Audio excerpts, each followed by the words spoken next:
other diseases. I still consider it a very primitive technology, the radionic technology, but this could did a lot of studies. But this could potentially pick up. I mean, I don't know how things work in that world in regards to industry, design, and implementation of new ways to think. I mean, this could take time. Are you considering that it's not fast enough, and at this point you're not getting? I'm not going to live too much longer. I mean, I'm 52 now. I've been going at this since I made the discovery when I was 16. I only have so much time left to really work on this. Plus, I'm torn between other responsibilities, just my day-to-day work and keeping, paying the bills. Sure. But the thing is that, I mean, there's very crude, simple applications of my work, like a ceiling fan. I mean, it could be economically driven applications that are very commercialable, but to me, that's still just such a primitive application of this discovery. I could make a ceiling fan motor. My crudest coil from Hewlett-Packard Materials Testing Division in Colorado, they tested and gave me certified results that I was getting minimum of 60% greater output of the inductance. And that the second and third coil went on to have double the output. And essentially, I know the secret of magnetism. I know how to create a massive amount of magnetism that obsoletes everything we do today. And so my desire really was not to reinvent the motors and to create more efficient motors, which I could do, and it would be an immediately achievable end. But rather, my goal was to make really another type of technology. I call it there's pictures of my coils at John Louise Nodden's website under B-field torsion effect.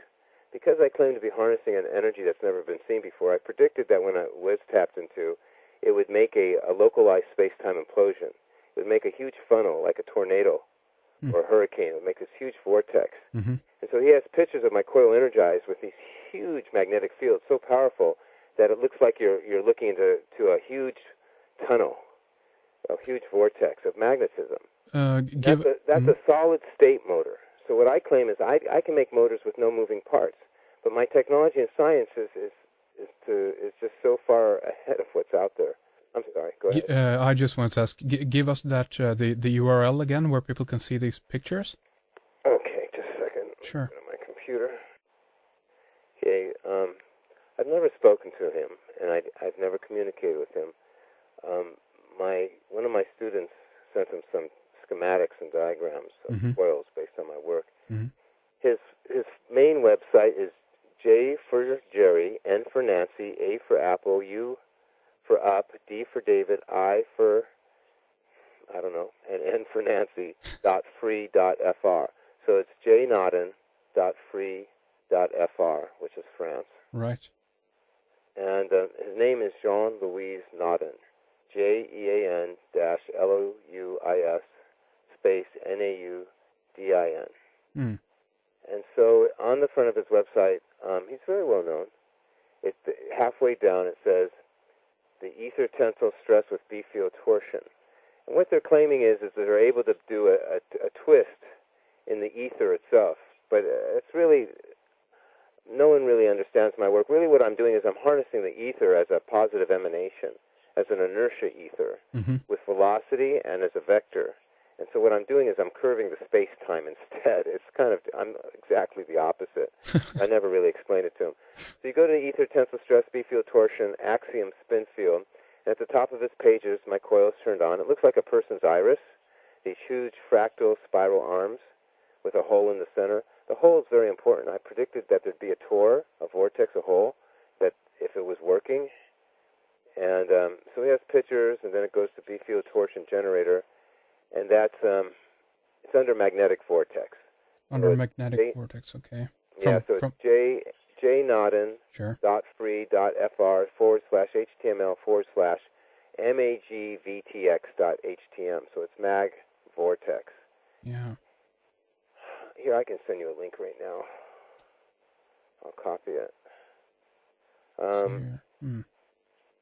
Essentially, the saying is he who controls magnetism controls the universe.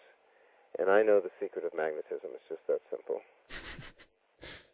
Let's back up a little bit here at this point, Marko, and for people that aren't at all, familiar with your work, Marko Rodin's vortex-based mathematics. That's the main, title of your videos that you have up there. So at this point, I mean, considering that you've been working with this now for such a long time, is there any easy way to explain this for someone who's a novice or new into this? Because it's so easy for me, the whole topic. I mean, I see it like a beautiful, bright, sunny day. I can see all the way into the end of the horizon. It's just too easy. Here, let me just type in your address here. Okay, here it is. So, I guess to keep it simple,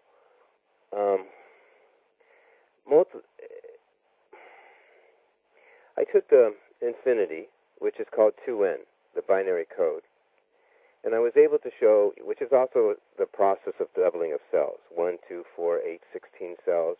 It's gestation when we're in our mother's embryo, when we're an embryo in her womb. Right. It's called doubling. It's cell division. Sure. It's also called a chain reaction because you have 4, then 8, then 16. So thinking of it as a toy and playing with it like a game, whenever you have a number that's bigger than 9, such as 10, you reduce it back to the single digit. So 1 plus 0 would equal 1. So 11 would equal 2. So you never go higher than 9.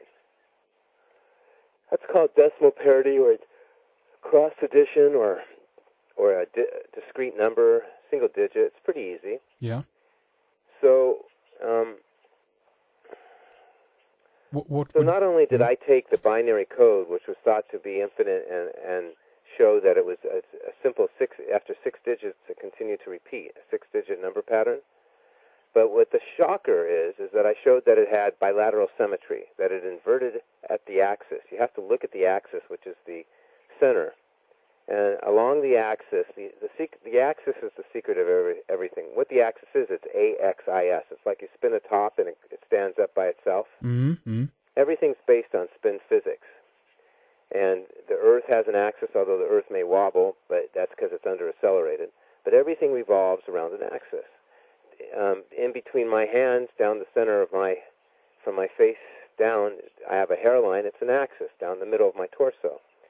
So what happened is I was able to array all mathematical functions and patterns around an axis to show that I was able to essentially combine every known branch of math together, every calculation, every function, into a single model. And in that model, I was able to solve any mathematical question that had never been solved before. I was able to get answers to things. Essentially, I opened up Pandora's box. Essentially, I found the fountain of youth.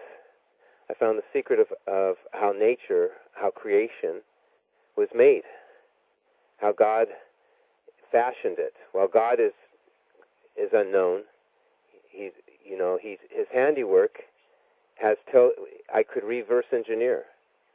I literally I reverse engineered creation.